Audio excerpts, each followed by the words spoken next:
একটি catch miss যেন মুহূর্তেই বাংলাদেশের সকল স্বপ্নকে দূরের সাথে মিশিয়ে দিল। ম্যাচের সম্ভাবনা হয়ে উঠেছিল বাংলাদেশের ফেরত আসার, তবে জাকির আলীর ক্যাচ মিসে সবকিছু আবার ভারতের কন্ট্রোলে থেকে গেল।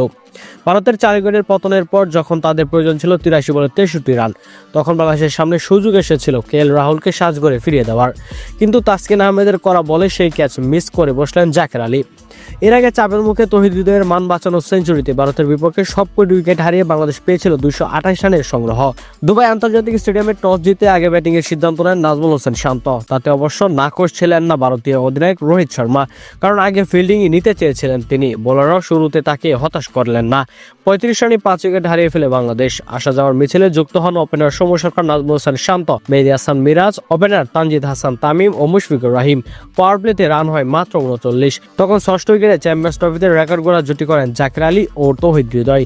এই পজিশনে 2006 সালে দক্ষিণ আফ্রিকার দুই ব্যাটার মার্ক বোচার ও জাস্টিন ক্যাম্পের 131 রানের রেকর্ড ভেঙে 154 রানের জুটি করেন তারা।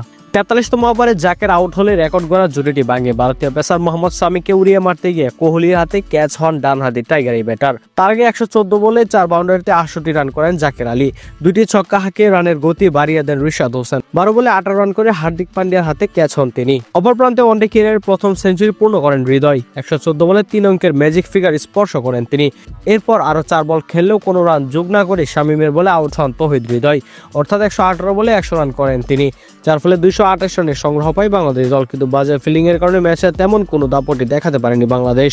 শুভমান গিলের সেঞ্চুরির মাধ্যমে বাংলাদেশকে 6 উইকেটের ব্যবধানে হারিয়েছে ভারত। ভাইরা, আজকে ভারতের কাছে বাংলাদেশের হারের পিছনে আপনারা কি কারণ বলে মনে করছেন তা অবশ্যই আমাদেরকে কমেন্ট করে জানান।